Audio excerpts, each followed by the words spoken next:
hadirin lebih memahami apa yang mereka boleh sumbangkan dalam sesi forum pada hari ini. Jadi saya serahkan kepada Tuan Haji dululah. Assalamualaikum warahmatullahi wabarakatuh. Para pelajar yang saya kasih sekalian, rakan-rakan ahli panel, pengurusi majlis, timbalan pendaftar, tuan-tuan dan puan-puan, tetamu kehormat. Saya kena beritahulah secara umumnya bahawa saya lahir memang begini, iaitu absent right forearm since birth. Selama hidup saya tidak pernah merasakan saya ada kekurangan. Walau bagaimanapun wakai dan realiti kehidupan masyarakat di Malaysia ialah ejekan kepada orang kelainan upaya atau orang cacat fizikal atau yang seumpama dengannya. Saya dihina, saya diejek masa saya sekolah rendah. It was from my childhood. I was being teased. Tapi itulah yang menjadikan cabaran hidup kepada saya. Kami orang kampung biasa, orang susah. Saya akan sentiasa mengenangkan keadaan-keadaan seperti ini, pengurusi. Rasa hibah dan rasa sedih. Cumanya saya meyakinkan diri bahawa saya membawa kehidupan ini sebagaimana as much as normal as possible. Saya boleh menunggang motosikal, boleh berlumba dengan saudara-saudara, no problem. Saya tidak menggalakkan untuk anda merempit. I always been telling my students, jangan merempit. Sebab kalau accident, dia akan jadi macam tadilah. Cerebral palsy. Jangan. Pernah berlaku rakan saya begitu jadinya. Subhanallah. Nauzubillah. Kita minta dijauhkan. Tuan-tuan dan puan-puan, hakikat bahawa seorang OKU ini menderita batin. Oh Tuhan yang Maha Kaya. Itu satu pernyataan hati dan batin. Tapi siapa yang sudah mendengar dengan tampil ke depan untuk kita bersama? Saya merasai apa yang dirasai oleh orang-orang OKU yang lebih parah tadi yang disebut oleh saudara doktor, cerebral palsy. Tidak boleh bergerak, mesti dibantu 24 jam. Nak menguruskan diri tidak boleh. Saya menguruskan diri saya boleh. Saya bergerak, saya normal. Tetapi parking untuk OKU yang saya masuk layak diberikan hak itu, orang kacau ganggu juga. Student saya sendiri di kampus Unicel ini. Jadi saya menangislah. Menangis tuan-tuan dan puan-puan. Saya rasa itulah sebagai mukadimah dulu. Terima kasih. Terima kasih kepada Tuan Haji ya. Okey, seterusnya kita persilakan Dr. Hamdan ya. Bismillahirrahmanirrahim. Assalamualaikum panel, pengurusi. Sebenarnya saya in student category I'm a late bloomers kan. Mamat lambat pick up. Mat C lah. Kurang dia lebih kurang dia lah. Saya bermula konon-kononnya macam spirit of volunteerism ni the last year of my study from my first degree. Konon-konon ikut orang, bakti siswa, everything. Suddenly I minat and then the first task is actually PDK. Tapi tak ada fokus lah, jangan masuk PDK and then masuk NGO tumpang sana, glamour sini, chat sana, chat sini. Masa tu mana ada Facebook, tak boleh nak selfie pun, pakai Kodak beli je pun. Suddenly, gradually lah kita berkembang sebagainya and then saya ambil 2006 dia mengubah segala-galanya bila anak saya yang pertama disahkan pada 2007 tu, setahun saya tunggu, disahkan mengidap cerebral palsy, kelupaan otak, dan doktor dan fizioterapis mengatakan dia ada cuma peluang 6 bulan, 6 months. I've been given 6 months. Untuk anak saya ni saya tunggu 8 tahun tau, tak dapat. Dan 8 bulan tu, kemudian untuk 6 bulan tu diberi pilihan, dah tak ada. So please give up. Itu yang diberitahu dan itu satu permulaan saya mencari CP. Dan rupanya saya ramai rakan-rakan saya bermulakan terapi yang tanyalah seluruh pergi Kak Raw, pergi seluruh lah sampai Negeri Sembilan. Sampai hari ini pun kita masih mencari. Kekuatan tu datang bila berkongsi dengan kawan-kawan. Jadi kata why not kita bergerak untuk, sebab CP ni ya macam CP ni lain. CP ni ada semua. Dia ada sawan, dia ada autism, dia ada hyper, dia ada kelumpuhan otak, dia macam-macam. Dia 4 in 1, dia 5 in 1. Ini kan sama.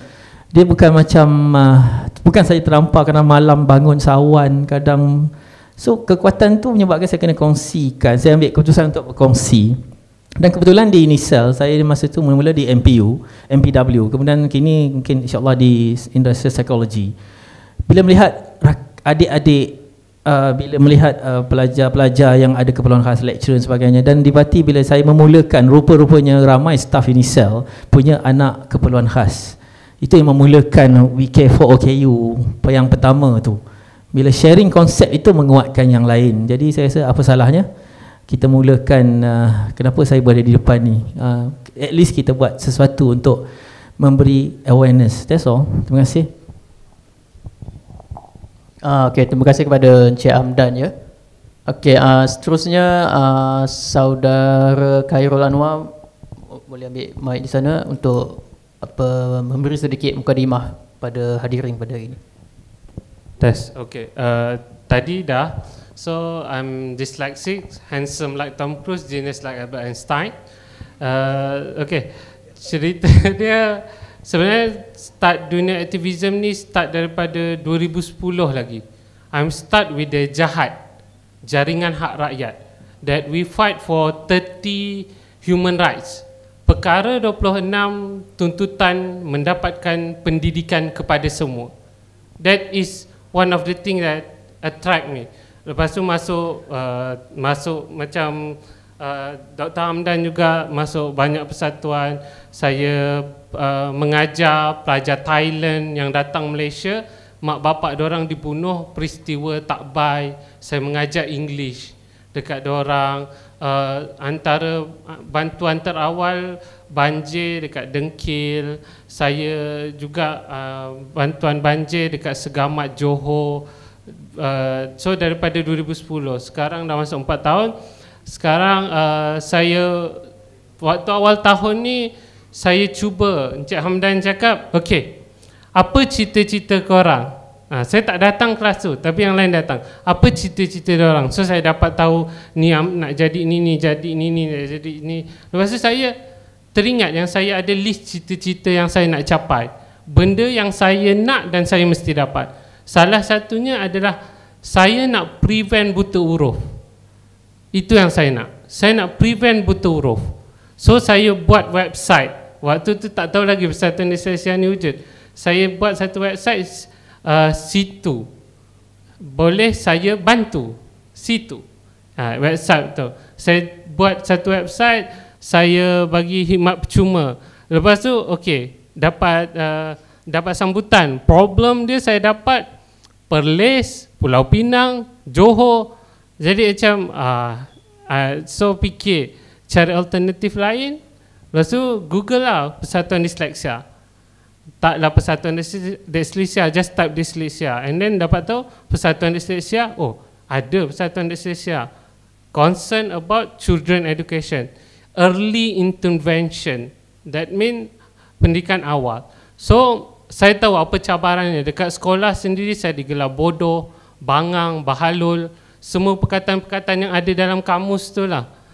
Even cikgu saya sendiri. Sebab kalau tahu dulu section 6 tu, itu antara sekolah terawal. Saya tak nak sebut lah untuk menghormati sekolah tu. Dan sekolah itu mengambil ramai orang asli. Dan saya antara orang Melayu yang masuk dalam kelas tu. So dia meletakkan saya level rendah cikgu, tapi cikgu tu dah tak ada lah. So memang saya target, saya cakap kat diri saya, one day I will study overseas. Saya tak bodoh. That is my promise. I'm not stupid. I will prove to you. Trust me. That's what I try to do right now. Saya cuba buktikan yang walaupun lambat membaca, I know in the class it's really hard to focus. Sometimes you need to find a way to overcome it. You need to see lecture frequently. You need to do your assignment like 2 or 3 times. Even my proposal, first time proposal surat, semua kena pangkah, kena conteng. Apa ni? Macam budak 7 tahun.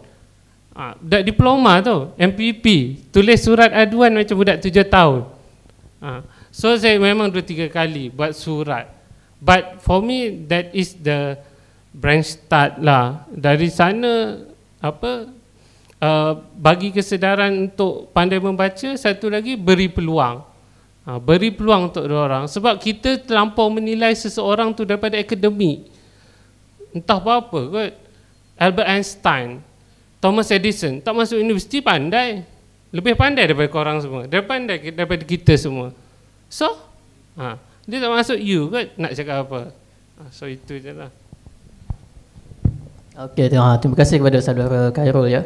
Okey, seterusnya kita boleh persilakan Puan Aisyah sendiri. Mungkin boleh mulakan dengan berkongsi sama ada kenapa menghadiri kami punya program pada hari ini, sama ada ahli keluarga atau kenalan yang ada masalah fasilitasi ini, dan seterusnya mungkin boleh memberi pandangan sedikit selepas sesi tayangan video dan sesi talk daripada Dr. Hamdan dan saudara Khairul tadi. Apa pandangan dan persepsi Puan Aisyah sendiri pada hari ini? Terima kasih. Assalamualaikum and a very good afternoon semua. Moderator, my fellow panelists. Okay, I'm going to be speaking in English ya, sebab it's easier for me. Nanti kena translate dalam otak ni lambat sikit.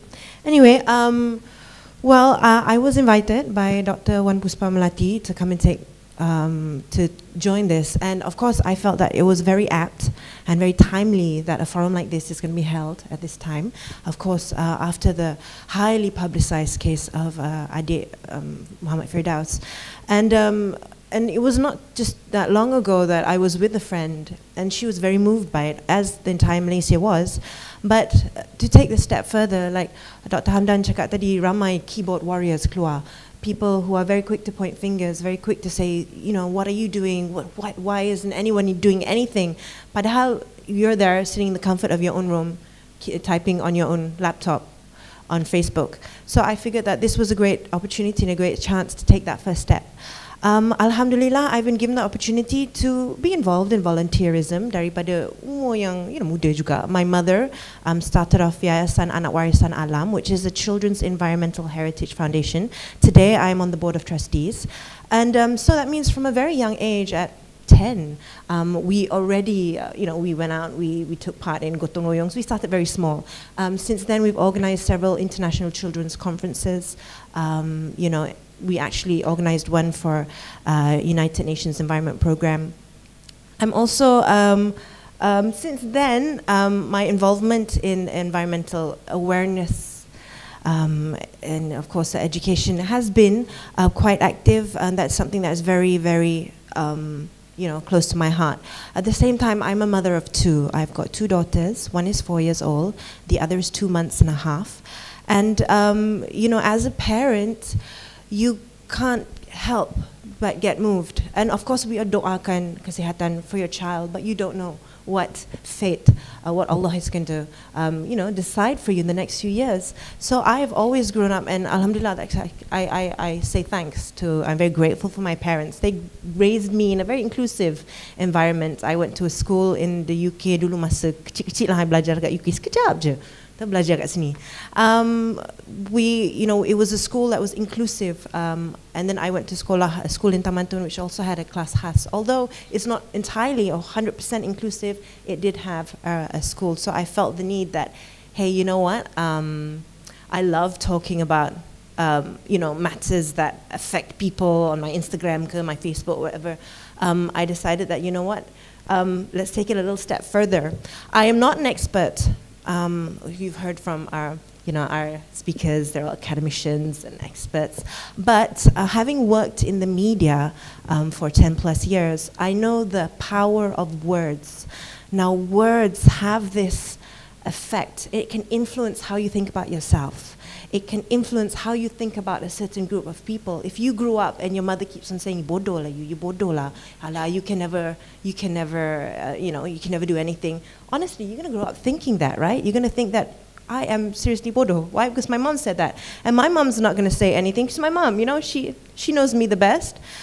Sometimes people say things bukan sebab keji, not because they're malicious with malicious intent. Sometimes you just don't understand. This happens everywhere, xenophobia is. We are afraid of what we don't understand, what we don't know. And I'm not just talking about people who have different abilities from us. I'm talking about sometimes kita tak faham people who have different beliefs. people who have pray different religions, people who do not agree with your own belief. I'm like, no, this is red. No, Aisha, it's maroon. Ah, you salah lah. What do you know? That's very, very common. So the points brought up by Dr. Wan Puspa Melati about inclusion and things that hinder facilitation, these are some of the things that do, in my opinion. Now, once we, number one, there needs to be a shift in our belief system and our values when it comes to dealing with any part of the society, and realizing that we are all the same. You know, we are all part of an entire system created by Allah. We are all part of the same thing. And once you overcome that, number two is you are very conscious with your words. There are certain words, I believe, I missed that part of your talk, but I believe you said, Surah Khairul, that the word OKU is something that's actually, it's not a nice word, right? But it has changed though from orang kurang upaya to orang kelainan upaya, right? So that's a great shift in my opinion. And there's this other term, politically correct. Everybody's sensitive. Is that PC? Can I say it? You know, is that right? Is that wrong? There are many guidelines, and working in the media, we get guidelines. I had a guest on my show once, and this person was living with HIV, and so we got a guideline as to what you can and cannot say about people affected by HIV. You cannot talk about it as a death sentence. It's not. You know, it's just that you live your life differently now. You have to take a cocktail of pills. So it's the same. Unfortunately, in Bahasa Malaysia, mungkin tak ada kot a guideline to say yang what language is okay. One word which I find is derogatory is cacat, the word cacat. Cacat means flawed. No, we're all flawed. Nobody's made perfect. But everybody is perfect because of their imperfection. So once you change the way you think about yourself and to people, you change the sensitivity, you're more sensitive with your words.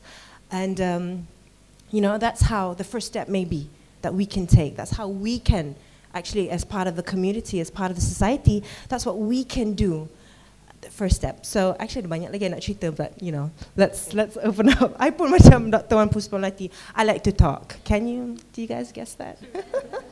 So I should put down the mic, okay? Okey, terima kasih kepada Puan Aisyah. Tak apa, nanti saya akan tanya lagi soalan untuk cakap lebih lagi. Okay, saya sebenarnya tertarik dengan apa yang Puan Aisyah sebut tadi tentang bahasa Melayu ni. Kadang-kadang kita tak tahu nak pakai perkataan apa. Setiap kita cakap istimewa pun, kanak-kanak istimewa pun, itu pun dah macam, diorang pun rasa macam pelik. Rasa macam aku ni lain sangat ke? Ya, sebab mereka memang tak perlukan simpati, mereka perlukan empati. Empati ni maksudnya kedua-dua pihak saling memahami. Jadi itu pada hari ini kita sebenarnya nak pinjam kepada fasilitasi dan juga persepsi. Jadi saya mungkin boleh tanya Puan Aisyah dan Khairul mengenai persepsi. Bagaimana nak mengubah persepsi masyarakat dan bagaimana orang kelainan upaya itu sendiri untuk mengubah persepsi mereka kepada masyarakat. Saya juga sebenarnya saya berbincang dengan saudara Khairul mengenai perkataan OKU itu sendiri, mungkin pada yang tak jelas dengan penerangan beliau tadi. Sebenarnya apa yang saudara Khairul cuba sampaikan ialah jangan gunakan akronim itu, OKU. Itu dah seolah sebagai label seperti yang Madam Puspa sebut tadi. Mungkin kita jangan gunakan short form tu, kita sebut terus. Dan kalau boleh, sebut pun jangan orang kelainan upaya. Bila sebut orang kelainan upaya, itu nampak kita menekankan kelainan itu. Mungkin orang keupayaan berlainan, kita nampak keupayaan. Perkataan keupayaan tu lebih menonjol daripada perkataan berlainan itu. Jadi mungkin boleh susun baliklah kot, orang keupayaan yang berlainan. Mungkin itu boleh membuat mereka rasa, oh aku ni berupaya, cuma keupayaan aku lain sikit, aku boleh menggunakan cara lain. Sebab disability bukanlah bermaksud inability. Kalau dengan sokongan dan cara yang betul, mereka boleh menjadi special. Jadi mereka boleh menggunakan ability mereka sebagai specialty mereka, unik pada mereka sendiri. Jadi seterusnya mungkin kita boleh ke bahagian yang pertama daripada sudut fasilitasi. Kita boleh tanya Tuan Haji sendiri yang tadi nak berkongsi pasal parking OKU kan, macam mana pelajar-pelajar pun masih tak peka lagi. Saya pun tak tahu kenapa pelajar rasa mereka pun ada kebolehan yang berlainan. Mereka nampak parking kat situ kosong, mereka nak cepat pergi kelas, mereka parking situ. Mereka tak nampak ada dah papan tanda tu dah diletak. Jadi Tuan Haji pun saya dengar pun tadi cakap dah menangis, dah pernah marah, dah pernah bergaduh dengan orang. Jadi Tuan Haji boleh kongsi sikit tak apa yang boleh Tuan Haji buat untuk memberi kesedaran kepada mereka yang masih mungkin sedar hari ini je, keluar daripada Dewan dah lupa. Okey, Tuan Haji. Terima kasih saudara pengurusi. Saya sendiri sebagai pernah menjadi ahli majlis daerah sebuah daerah di negeri Selangor. We are fighting for those disabled, kita gunakan istilah still disabled. Benda tu ada di dalam pihak berkuasa kerajaan tempatan, dan kita di negeri Selangor sentiasa memperkenalkan ikhtiar-ikhtiar untuk realization for the benefit untuk orang-orang yang kategori begini. Sama ada nak sebut orang cacat, anggota, orang kelainan upaya, orang disable, especially bagi yang cacat anggota ni, yang maknanya mungkin dia boleh memadu kereta dengan berkerusi roda, dia masih boleh memadu kereta. Parking, we ensure di daerah tempat saya tinggal, we ensure parking lot yang cukup di depan bank, iaitu tempat public untuk orang ramai berurusan dengan bank dan keuangan. Itu yang mesti disedari oleh masyarakat. Biasanya pada kebiasaan, in normal circumstances, usually jarang orang akan menggunakan hak parking OKU ini. So, banyak kalinya ialah yang menggunakan itu orang yang menggunakan kereta logonya bola pimpong 4 biji pimpong. Kereta Audi, kereta BMW, kereta Mercedes, semua kereta mewah-mewah. Adakah orang-orang tidak punya kesedaran? Ini faktor yang mesti dirasai oleh semua pihak, especially the young generations, students as you are now. Azan. Ya. Saudara pengurusi, tuan-tuan dan puan, insyaAllah kita teruskan. Jadi fasilitasi dalam memberikan kemudahan kepada golongan kurang atau kelainan upaya ini, the disabled groups. Saya sendiri di pihak berkuasa tempatan itu sudah menyuarakan dengan bersungguh-sungguh. Saya tidak mewakili apa-apa persatuan kerana saya sendiri adalah OKU, saya OKU berdaftar. Jadi saya berjuang, apabila ada peluang saya berjuang di pihak dari dalam terus, dari pihak berkuasa. Dan telah diberi jaminan oleh pihak kerajaan negeri Selangor bahawa bangunan-bangunan baru seluruh negeri, pihak berkuasa tempatan dimestikan, diwajibkan untuk menyediakan ruang-ruang bagi sekitar laman itu untuk parking orang kelainan upaya, untuk orang yang berkerusi roda, ramp, dan untuk orang yang menyeberang jalan, sebab nak masuk ke mana-mana bangunan mesti ada laluan jalan untuk orang buta. Setakat ni orang buta belum berapa banyak, tidak memenuhi kriteria yang diperlukan. Sedangkan saya tahu hari-hari ulang alik kerja saya akan nampak orang buta menggunakan kayu putih atau besi putih untuk menyeberang, terpaksa dibantu oleh orang lain. Biasanya orang buta ini akan sentiasa berazam untuk berikhtiar sendiri. Itu yang istimewanya bagi orang yang cacat ataupun orang yang cacat penglihatan. Kalau yang bisu dan pekak, saya minta maaf, saya tak ada maklumat yang ini, jadi saya pun tidak merasainya sebab semuanya menggunakan bahasa isyarat. Saya tidak faham, mungkin doktor lebih mahir dalam itu, saya tidak berani nak komen. Tetapi tuan-tuan dan puan yang pelajar-pelajar yang saya kasihi, bangkitlah, sedarlah sekarang. Masyarakat masih menganggap mereka ini tidak punya hak yang sama. Ini penyakit. Ini actually penyakit. And you realize, students, my dear students, you realize in our class I do mention about caring. Caring is sharing, or sharing is caring. Kita rasa kongsi sebab kita care. We do care about others. Semua yang lain, apatah lagi mereka yang memerlukan. Ini menjadi tanggungjawab. It's social responsibility to all of you, to all of us, kepada semua manusia yang hidup dan diberikan nyawa, diberikan kehidupan. Saya yakin kita, bangsa Malaysia, rakyat Malaysia, atau mereka yang tinggal di Malaysia menghayati, merasai ini sebagai satu konsep bersama we can. Together we can. Bukan saja dari segi keuangan, tetapi dari segi perasaan dan rasa bahawa kita perlu membantu. Membantu yang macam mana terpulang pada masing-masing punya perasaan, kebolehan, pengalaman dan kekuatan. Macam saudara Dr. Hamdan, the realization of anak-anak yang lupa saya apa istilahnya, cerebral palsy. Yang ini lebih rumit kerana letupan ini berlaku setelah masyarakat Malaysia realize, nampak dipertontonkan dalam media massa, dalam gadget-gadget moden sekarang ini. Kita tahu isu yang berlaku kepada adik Muhammad Firdaus. Walaupun dalam hubungan ini kita semua tidak boleh menyalahkan 100% kepada ibu, tapi ibunya tetap sebenarnya dia sepatutnya melapor kepada pihak berkuasa. Ketika itu, kalau dia tidak melaporkan, sebenarnya dia yang bersalah.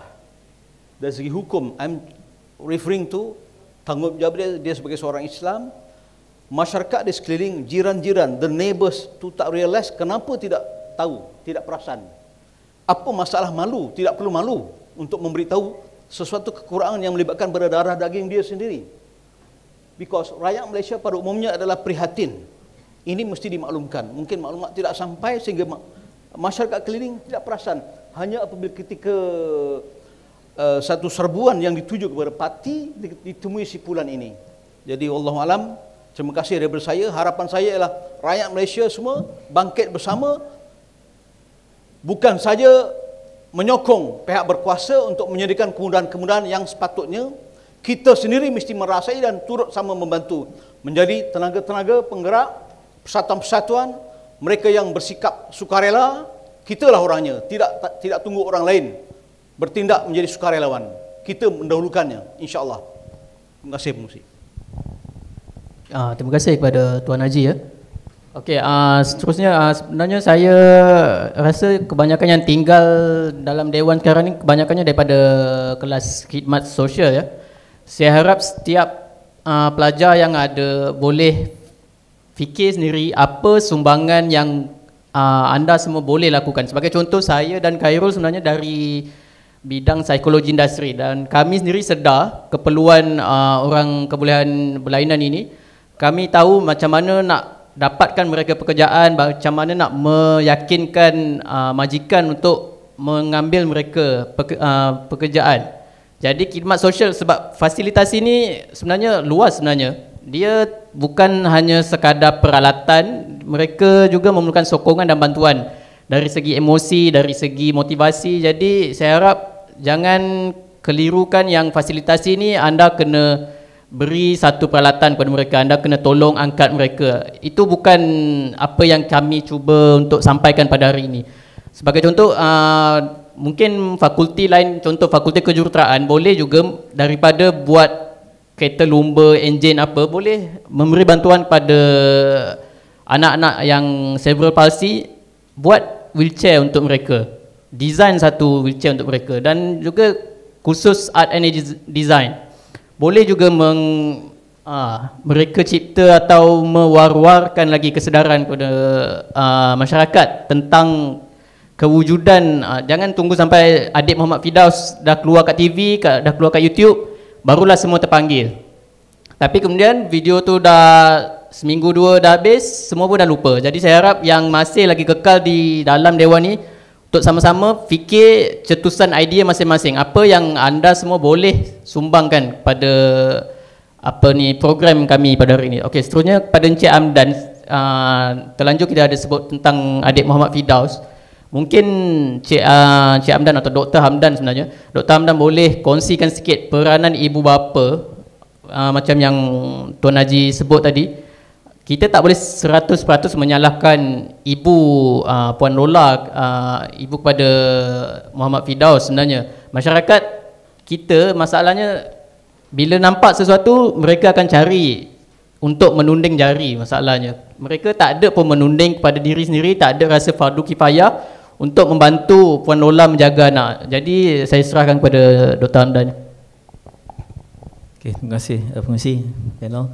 Okey, saya dipahamkan ada kemahiran kerja sosial sini. Saya sebenarnya semester ni penyelaras MPU 322. Siapa datang hari ni final senang lah soalan dia. Siapa dengar movie tadi dengan hari ni apa yang saya cakap, confirm lah boleh jawab. Sebab soalan saya buat kan. Okay, itu first thing, bonus. Okay. Okay, second thing, although I'm a political scientist by training, I normally base this issue based on as a parent, as a father. And then in the political science spectrum, kita ada 3 wills. One is political will. The secondly is a social will. Of course, the third one is economic will. But in terms of based on OKU community, based on Persatuan Usahawan OKU, they believe on economic will first, but then and political will later. The third one will be the political part of it. But as a parents, macam the keyboard warriors yang Puan cakapkan tadi, all this macam Tuan Haji kata, memang amanah sebagai seorang ibu, ya, dia bersalah dalam hal tu. Tak mungkinlah tinggalkan anak dengan reput baju sebagainya. Tapi kenapa jadi macam tu? Satu mungkin kerana stigma. Pengalaman saya sendiri, bila the first stage is that denial syndrome. Tak mungkin. Wife saya sendiri kata, takkanlah dia OKU, takkanlah kan. So takkan saya nak kata, I have a fact, saya deal dengan PDK, saya dengan JKM for the past 10 years before that, kan. So deep down memang kan, yes. But depan dia, dekat depan my wife, okay, kita ada harapan. Takkan kot, kan. So denial syndrome tu akan berlaku, and then stigma masyarakat akan berlaku, menyebabkan parents ni tambah pula apa yang berlaku pada ibu tu, dia divorce, and then dia kahwin lagi, and then dia pernah jadi single mother. Sebab dalam jaga anak CP paling penting adalah economic will. Kita tak boleh, macam saya tunjuk tadi kan, perbelanjaannya sangat besar, and then barulah disokong dengan social will, and then political will. Kadang-kadang macam apa yang berlaku, bila dah jumpa, datanglah political will tu.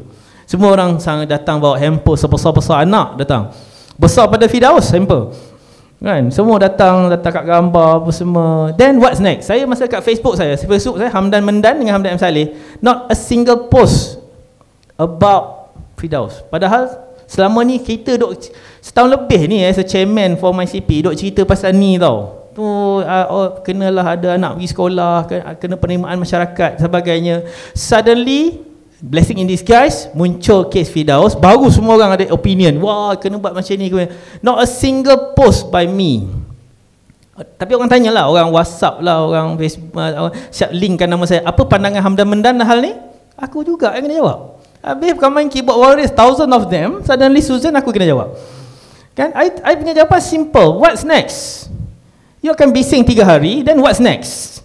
And then jumpa lagi 3 hari lagi, 6 hari je. Okay, what's next? Holistic approach ni macam mana? Solution macam mana? Parents tu adalah pillar.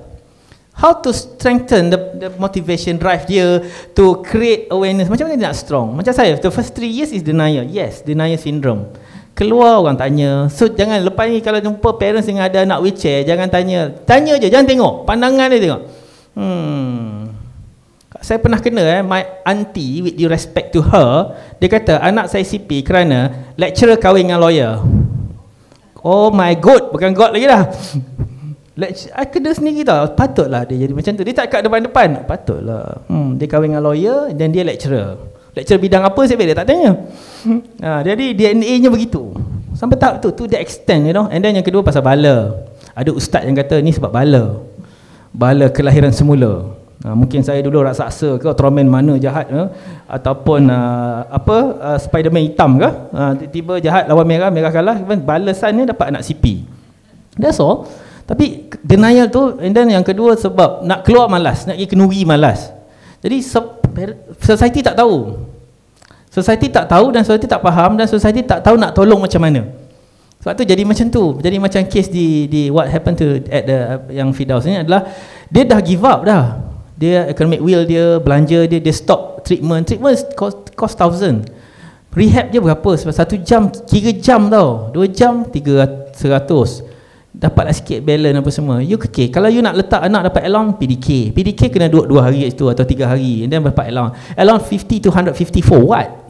150. And we talking about wheelchair yang harganya 3,500, kasut saja 700 minimum, itu pun balance orang, you know. Itu baru kasut. Rehab dia, speech therapy 90 ringgit hour. Kan? So you need around, kalau kita baru buat research baru ni dengan UKM, untuk ada anak cerebral palsy you need around 5 to 6,000 per month. Untuk anak tu je. Pampersnya lagi, and then makanan dia lain, treatment dia lagi, 7 treatments for the whole child, for dia punya treatment for the whole week. Speech therapy dah berapa, rehab, hydro, physio, OT, everything. Jadi bayangkan kalau mungkin saya tak give up, habis orang lain kenapa? Sebab dia nak keluar pun takut, orang tengok semacam. Kalau perasan dan kes Firdaus, anda perhatikan dia ada anak, ada mate dia kan yang jaga. Dia berlaku masa, apa yang berlaku terhadap Firdaus is what happened yang to Firdaus is 1 year tu. 1 year selepas yang terakhir ni. Kenapa? Kena cari jawapan. Setahun ni kenapa? Sebelum tu kan dia, anak dia ada orang jaga, dia hantar pergi treatment juga sikit-sikit. Tapi selepas setahun dia jadi, dia kan kat Facebook banyak gambar dia sebelum, setahun lepas dengan sekarang yang report-report. What happened during that 1 year tu? Itu jawapan dia. Adakah dia give up? Adakah kerana ekonomi? Adakah kerana masalah apa? And then polisi kerajaan ada tapi tidak holistik, tidak membawa. Kita macam saya cakap tadi, tak boleh pergi anak sekolah, tak boleh. Anak saya dah 2 tahun tunggu, tak boleh pergi sekolah.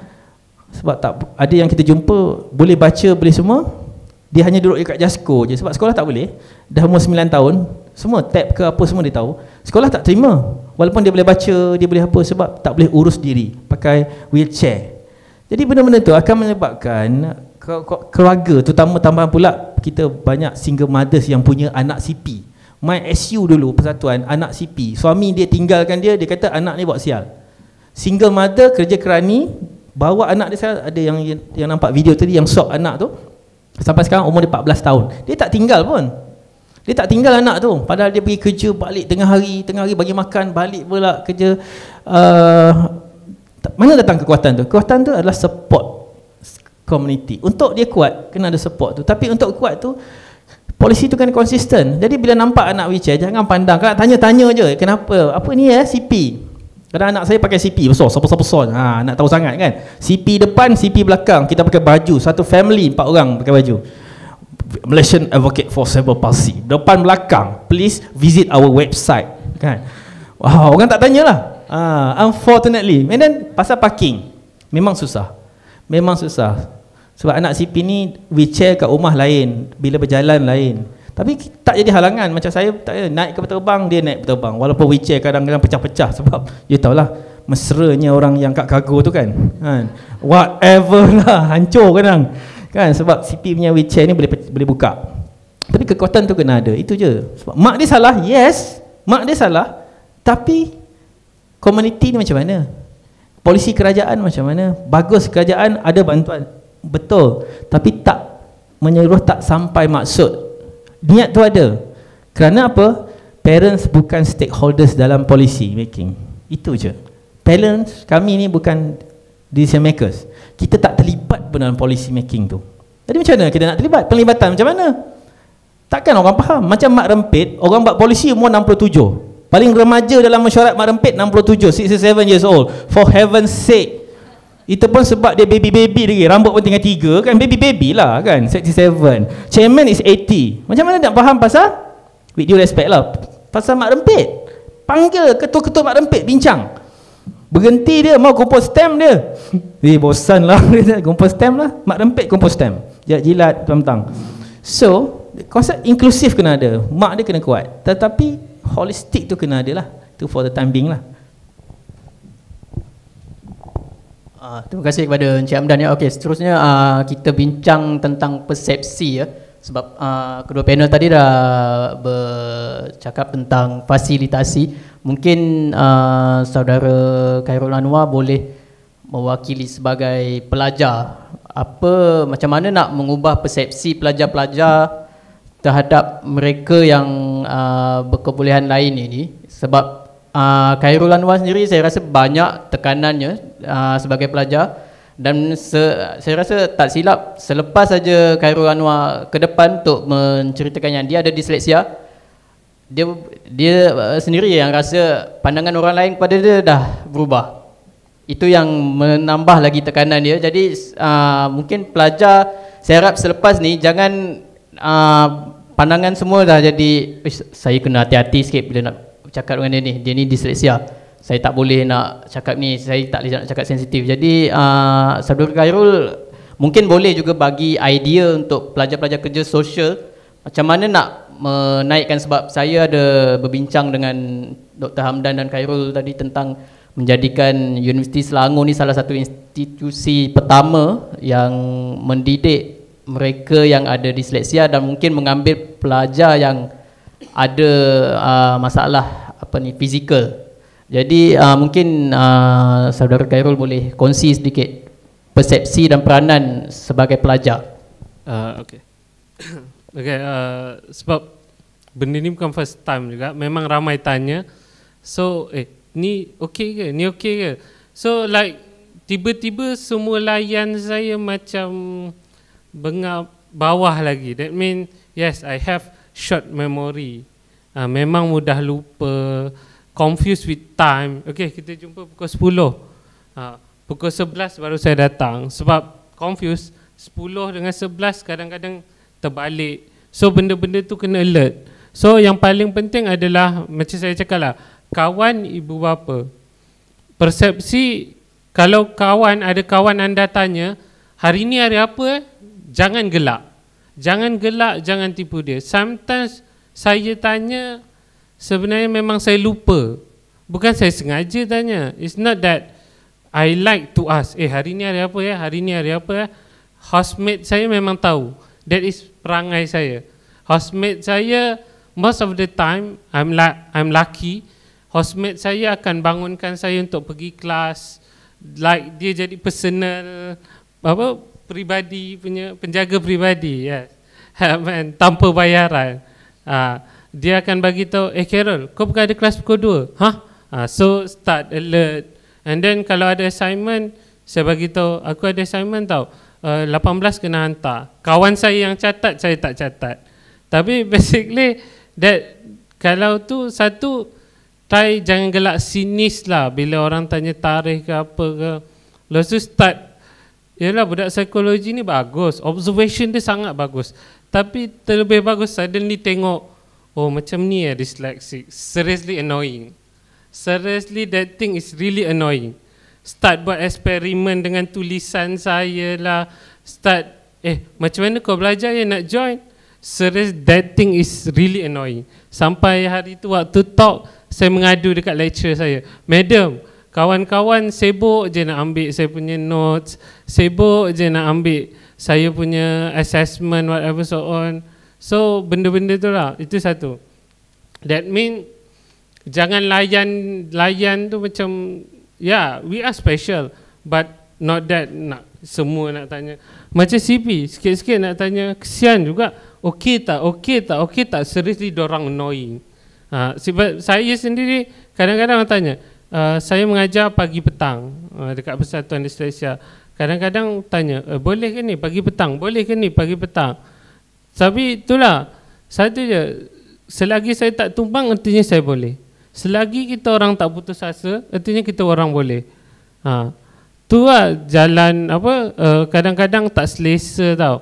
Contohnya bawa orang bisu ke, orang pekat ke, diorang tak ada masalah nak lintas jalan. Tak payahlah nak pegang tangan. Macam, come on lah, I can live lah.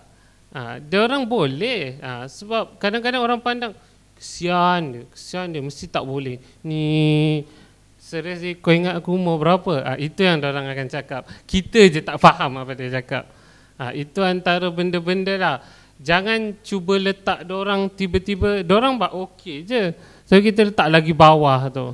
That mean, ni ada masalah. Budak-budak psikologi memang psycho kan. Ini masalah, ini. Macam tadilah, lawyer plus lecturer equal to CP. Matematik tu saya tak pernah belajar.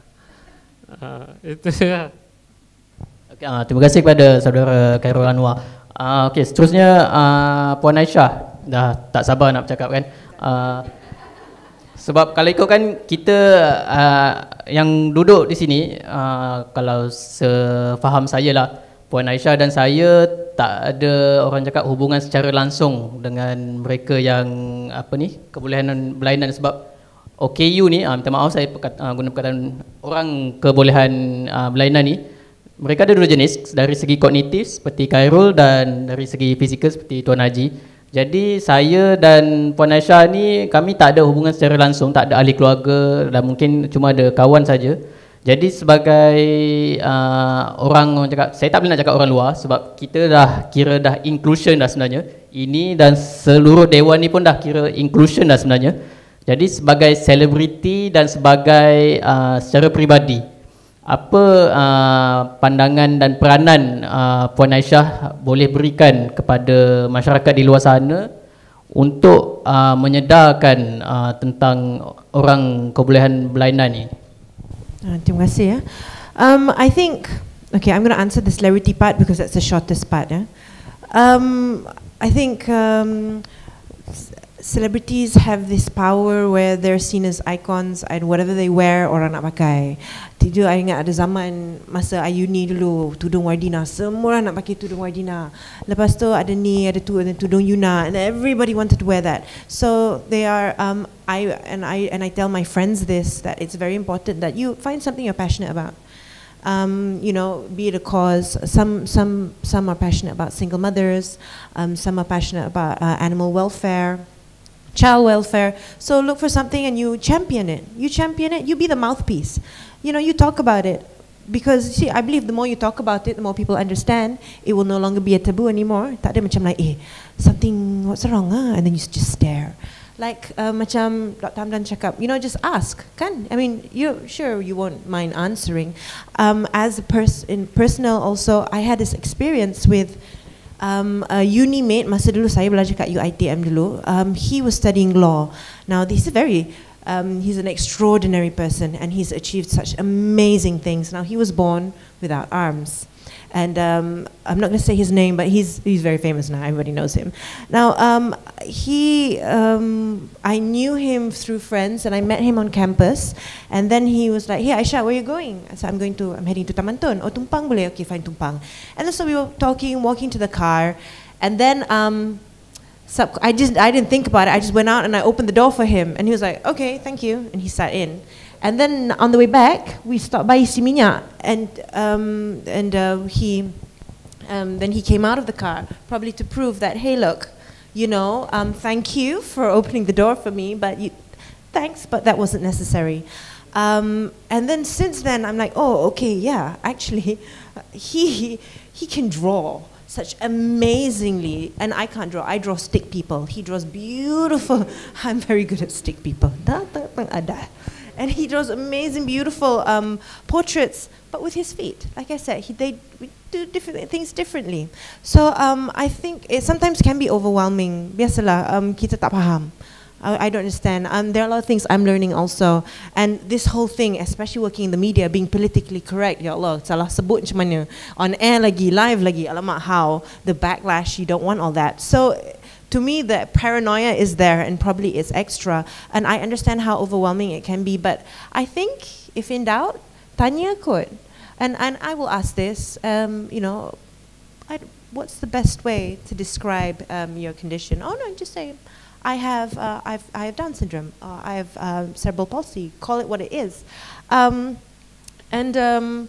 think I did some research just to share. I'm not sure if there are any mass communication students here, but kalau ada, dengan your friends. Kalau tak ada, but when I'm talking to people with disabilities, avoid. This is called inclusive language, yeah? But when trying to get there, avoid language that describes a limitation, the disability as a limitation, rather than saying, you know, somebody, you know, has a learning disability, or you know, just say, oh, somebody will take, or so and so will take a little longer to understand the project given, or confined to a wheelchair. Instead, you know, you use it as a way to get around because it's a means of a transportation. Another one is avoid words that put disabilities in a negative light. Rather than using infliction, suffering. Like I said, you describe it as it is. Yes, my daughter has cerebral palsy. You know, hearing impaired, sight impaired, vision impaired. And also, it's very clear, and when I said this earlier, I said that we have to start realizing that no matter how different we are from each other, we cut our hands, we bleed the same blood.